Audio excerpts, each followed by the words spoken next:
This video is to show you how to use the trim command. It is a little bit different than you're used to in AutoCAD. So I'm just going to show you the trim command by using detail lines. I'm going to draw two lines that are intersecting here. And let's say I want to trim off this piece right here. So if I click on the line, my modify tools come up. And I have the option to trim one single element, double elements, or to trim to make a corner. And I'll show you all of these. But first, let's start with the single element. So I'm going to click on this. And then remember, I want to trim this piece off. So what you do is you actually select like the boundary line for where you want the trim to stop.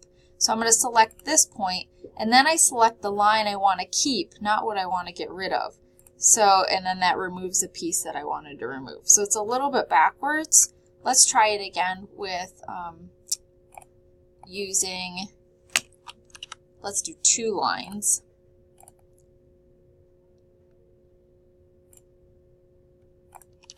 Okay, so in this one, if I use the double line, again, you select like the boundary. So I want to take these two pieces off.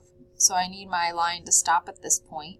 So I click on the line, and then I click on what I want to keep. And then it removes the parts that I don't want.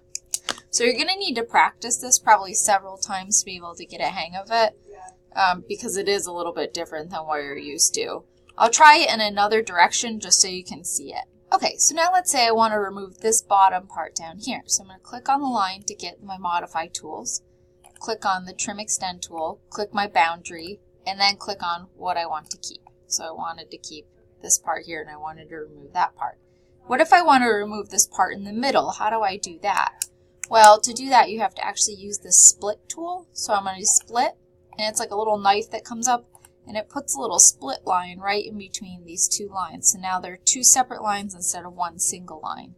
And then I'm going to use the trim and select my boundary, and then select what I want to keep. Same thing, boundary, and then what I want to keep, and it removes that. So again, practice with this, but I hope this video helped to introduce you to the trim command.